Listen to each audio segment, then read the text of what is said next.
전국에 계신 공무원 수험생 여러분, 행정학 최욱진입니다. 지금부터 2020년 공무원 행정학 오리엔테이션을 시작하겠습니다. 저에 대해서 잘 모르는 분들도 계시니까 간단한 제 소개를 하고 시작을 할게요. 저 같은 경우에는 지금 현재 799 공무원 있죠? 행정학 강사를 맡고 있고요. 나아가서 공무원 행정학도 가르치고 있습니다. 지금 양자 모두에서 합격생을 모두 배출을 해봤기 때문에 누구보다도 공무원 행정학이 공무원 행정학과 어떤 차이점이 구체적으로 있는지 알고 있다라고 보시면 될 것 같아요. 자, 여러분들이 가장 궁금해할 점이에요. 공무원 행정학을 어떻게 공부해야 되는가? 그럼 이거를 알기 위해서는요, 여러분, 공무원 행정학하고 공무원 행정학이 어떤 차이가 있는지를 먼저 아셔야 돼요. 제가 그림을 한번 그려봤어요. 지금 보시면 공무원 행정학이 공무원 행정학보다 시험 범위가 어때요, 여러분? 더 크죠? 일단 그렇게 시작을 하는 거예요. 그래서 공무원 행정학이 공무원 행정학보다 그 범주가 더 크다고 보시면 됩니다. 그러면 공무원 행정학은 조금 좁은 범위가 되겠죠, 여러분? 네, 요거를 인지한 상태에서, 그렇죠? 인지한 상태에서 그 다음에는 덜어내기 과정을 해야 된다. 선생님이 이렇게 표현을 해요, 보통. 그럼 선생님, 덜어내기가 뭡니까? 이러면은 덜어내기라는 거는 이런 거예요. 공무원 행정학 전체 범위가 있잖아요. 이렇게 파란 원이죠, 여러분. 이 파란 원 중에서 가장 중요한 부분이 있어요. 선생님은 이걸 갖다가 핵심 부분이라고 표현을 하는데 75점에서 80점. 네, 요 차지하는 부분, 요걸 갖다가 가장 중요한 부분이라고 얘기를 합니다.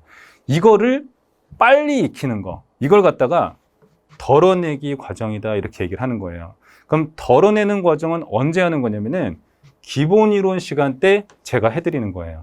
저는 여러분 수업 스타일이 어떠냐면은 항상 경중을 가려드려요. 이런 거는 좀 중요하다, 이런 것들은 좀 덜 중요하다, 이런 것들을 가려드리니까 그 과정에서 핵심적인 부분을 여러분들이 빨리 인지를 해야 된다는 거죠. 그리고 나서 그거를 빨리 외워야 된다는 거예요. 그럼 이렇게 기본 이론 수업을 들으면서 덜어내기 과정을 거쳤어요? 그럼 이걸 여러분들이 이제 익히고 외우고 이런 과정이 들어가겠죠? 그러면은 선생님, 이것만 가지고 시험에 합격할 수 있나요? 라고 묻는다면 그렇진 않죠. 충분하진 않아요. 그렇지만 다음 고득점 단계로 넘어가기 위해서 첫 번째 단추인 거죠. 가장 중요한 작업이라고 생각하시면 되는 거예요. 그러면은 선생님도 욕심이 많아요, 여러분. 90점, 100점 이렇게 받길 원하거든요, 여러분. 그러면은 그 과정은 어떻게 해야 되는 거냐면 나머지 부분은 문제풀이를 통해서 채워넣기를 하셔야 돼요, 여러분. 무슨 뜻인지 알겠죠? 그래서 75점에서 80점 받는 분량을 공부를 잘 한 상태에서 점점 문제를 풀면서 이 범주를 확장해 나가는 거죠. 이렇게 덜어내기 하고 채워넣기를 잘하는 것이 공무원 행정학의 공부 방법이다 이렇게 들어가는 겁니다. 여러분, 합격하는 방법 알고 싶죠? 합격하는 방법은 딱 두 가지밖에 없어요. 중요한 부분을 암기하는 거예요. 근데 문제가 뭐예요? 중요한 부분이 뭔지 알 수가 없잖아요. 그러니까 그걸 누가 가르쳐줘야 돼요? 강사가 가르쳐줘야 돼요. 저의 역할입니다. 선생님이 아까 7급급 공무원과 군무원의 양쪽에 모두 합격생이 있다라고 얘기를 했었죠? 중요한 부분을 누구보다 더 잘 알고 있어요. 그러면은 중요한 부분을 인지했다라고 하면 그 다음에 중요한 건 뭐죠? 암기를 하는 거예요. 그렇죠? 그러니까 그거를 암기를 잘 해야지만이, 즉 중요한 부분을 잘 암기를 해야지만이 합격을 하는 거예요.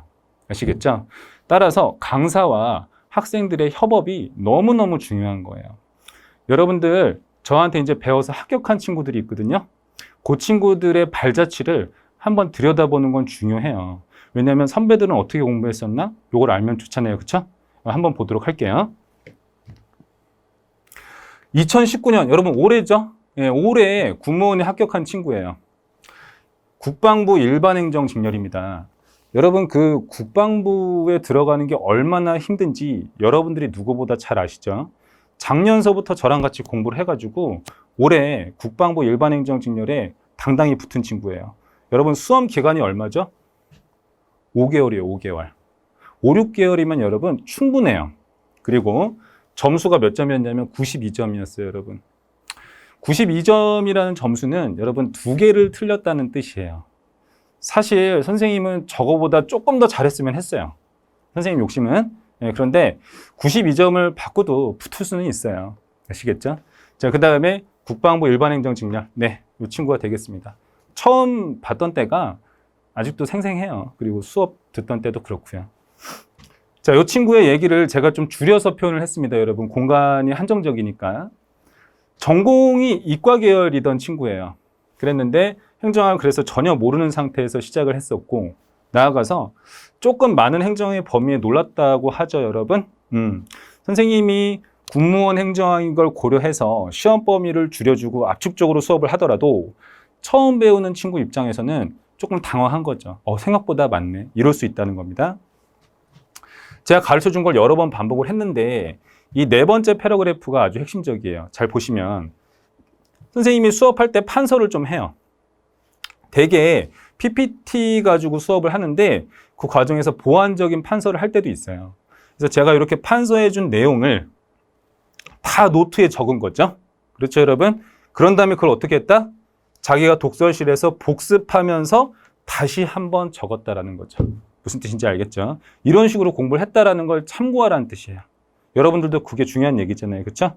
자, 그래서 어떤 게 중요하고 중요하지 않은지 수험생 입장에서는 잘 모르는데, 그렇죠, 여러분? 중요한 부분이 어떤 건지 알 수가 없잖아요. 처음 공부하는데. 선생님이 알아서 중요한 부분을 골라서 가르쳐 주세요. 일단 그 내용 위주로 공부한 게 진짜 큰 도움이 되었습니다. 무슨 뜻인지 알겠죠? 여러분, 행정학은 범위가 적지 않아요. 그러니까 저의 역할이 되게 중요해요. 일단 옥석을 좀 가려줘야 되는 거죠. 자, 그럼 다음 후기를 보도록 할게요. 마찬가지로 국방부 일반행정직렬입니다, 여러분. 예. 자, 수험 기간이 6개월이었어요. 저랑 같이 6개월 공부했었고요. 점수는 84점이었습니다. 아까 이전 친구에 비해서는 조금 못하지만 그래도 국방부 일반행정직렬에 당당하게 붙었던 친구가 되겠고요. 이 친구가 적은 걸 제가 간단하게 표현했습니다.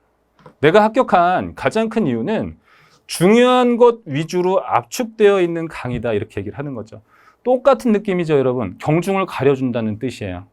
자, 그 다음에 2번째, 시험에 출제되는 단어 위주로 판서를 하는 편입니다. 선생님이 이렇게 얘기를 하는 거죠. 그러니까 객관식 선지에서 답이 잘 되는 표현들이 있어요, 여러분. 그걸 갖다가 선생님이 좀 적어주거나 PPT로 표현하거나 할 거예요, 여러분. 그래서 이런 문제풀이와 직접 연결되는 부분들이 많았다. 최욱진 선생님은 그렇죠? 중요하고 덜 중요한 거에 대해서 항상 경중을 구별해준다. 이거는 아까 이전의 친구하고 공통점이죠, 여러분. 수험생 입장에서는 중요한 것과 그렇지 않은 것을 구별하기가 힘든데 그거를 잘 구별해준다. 그리고 본인도 그 부분을 체크해서 우선순위대로 내용을 외워나갔습니다. 이렇게 얘기를 하는 거죠.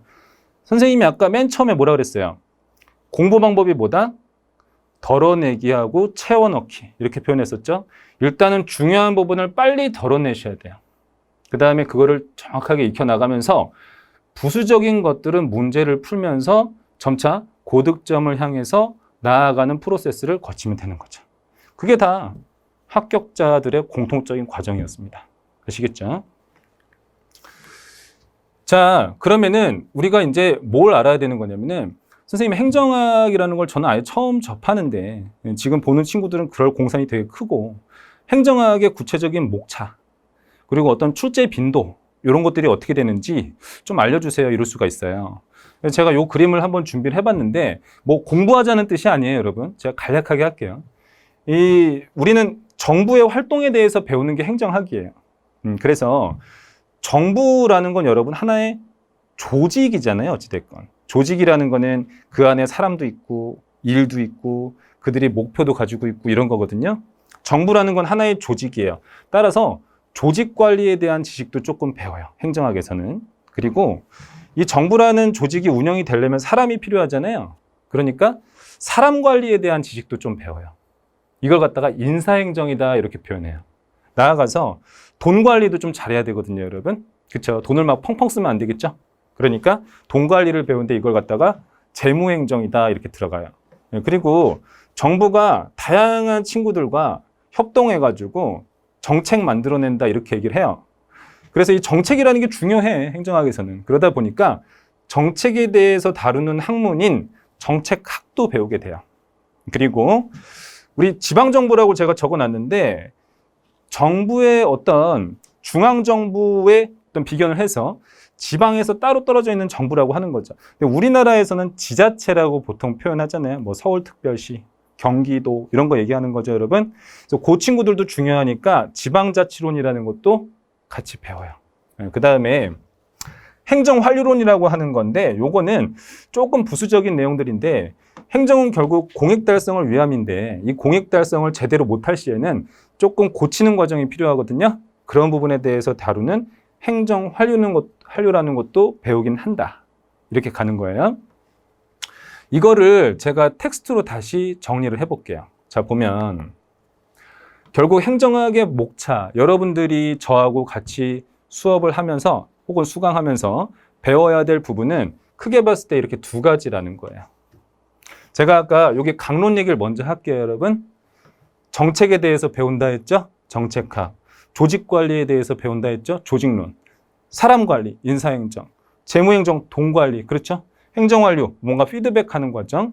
그 다음 지방자치론, 지방정부에 대해서. 그 다음에 나머지 기타 부분이 있고요. 이 강론을 제외한 나머지 부분을 기초라고 얘기를 해요. 그걸 갖다가 어려운 말로 행정학 총론이라고 합니다. 그러니까 행정학 총론은 곧 뭐예요? 강론을 제외한 나머지 분야로서 행정학 기초라고 얘기를 하는 거죠. 학부 때 이제 처음 들어가면은 이 행정학 총론을 처음으로 배우게 되는 거죠, 여러분. 무튼 그런데 우리가 시험에서 다루는 부분은 크게 봤을 때 이렇게 8가지 목차가 있다는 거예요. 여러분들이 배워야 될 분량인 거죠. 선생님 그러면 무엇에 대해서 배웠는지는 인지를 했는데 어떤 게 중요한가요? 이렇게 궁금할 수 있잖아요. 되게 중요한 질문이죠. 출제의 빈도 자체는 여러분들 총 25문제잖아. 근데 그 25문제가 각 챕터에서 좀 골고루 나오는 편이에요. 아니 선생님 그러면 전부 다 공부를 해야 된다는 거 아닙니까? 맞습니다. 전부 다 해야긴 해야 돼. 근데 제가 아까 뭐라 그랬어요? 경중을 가려준다 했죠. 예를 들어 여러분 정책학 범위만 해도 100페이지 정도가 돼요. 책으로만. 그거를 다 자세히 외우라는 뜻이 아니에요. 선생님 하고 싶은 말은. 그게 아니라 정책학에서 중요한 부분이 있고 조직론 내에서도 중요한 부분이 있고 이런 거예요. 그러니까 출제 범위는 전범위이긴 하지만 그 내에서 핵심적인 부분들이 분명히 존재하니까 선생님이 줄여줄 수 있다는 겁니다. 무슨 뜻인지 알겠죠? 여러분들은 그거를 잘 암기하시면 되는 거예요. 됐죠? 자, 이제 중요한 얘기는 선생님이 다 한 것 같고 여러분들께 마지막으로 전하고 싶은 얘기가 있어요. 여러분들은 앞으로 아침에 일어났을 때 2가지 유형의 날이 있을 거예요. 하나는 공부하고 싶은 날, 다른 하나는 뭐죠? 싫은 날이죠, 여러분. 공부하기 싫은 날. 그러니까 어떤 친구들이 선생님 저 슬럼프 왔어요. 요즘에 공부하기 싫어요. 이런 얘기 많이 해요. 공부 요즘에 잘 안 돼요. 이런 얘기를 할 때도 있고요. 여러분도 충분히 그런 걸 겪을 날이 올 수가 있어요. 근데 이런 생각을 하기 바랍니다. 사실 공부하고 싶은 날에는 다 공부를 열심히 하겠죠. 아침에 일어났는데 날씨도 좋아. 오늘 좀 한번 공부가 좀 땡기네. 이럴 수가 있잖아요. 이런 날은 여러분 공부를 다 하죠. 그렇죠? 바꿔 말하면 공부하고 싶은 날 공부 안 하는 학생은 없어요. 그렇잖아요. 근데 공부하기 싫은 날 따라서 공부하기 싫은 날 공부를 하셔야지 합격할 수 있는 거예요. 바꿔 생각을 하시기 바랍니다. 이제부터. 아침에 일어났는데 공부가 하기가 싫어. 그럼 어떻게 해야 되죠? 내가 이날 공부해야 합격할 수 있다. 이렇게 생각하셔야 되는 거예요. 어떤 친구들은 공부하기 싫은 날 안 하고 대충 한단 말이에요. 그럼 어떻게 한다? 공부하기 싫다. 조금이라도 꼭 하시기 바랍니다. 그러면 합격하실 거예요. 나머지는 선생님이 다 좋은 효율적인 능률적인 길로 인도를 해줄 테니까 안내를 해줄 테니까 걱정하지 말고 여러분들이 해야 될 일은 조금 하기 싫은 날 꾸역꾸역 하는 연습을 조금씩 하셔야 돼요. 그리고 지식을 암기하시고 무슨 뜻인지 알겠죠? 아까 합격하는 방법은 한 줄로 정리를 해드렸어요. 중요한 부분을 어떻게 한다? 암기하는 거다. 저는 중요한 부분을 여러분들께 알려주고 여러분은 그걸 암기하고 우리 간의 협업이 매우 중요하다. 아시겠죠? 여러분, 그러면은 여러분들께 하고 싶은 얘기는 다 했으니까 이제 앞으로 어디서 만나야 되죠? 기본이론 강의에서 만나야 되겠죠? 그러면은 이상으로 OT를 마치도록 하겠습니다. 기본이론 시간 때 뵐게요, 여러분. 감사합니다.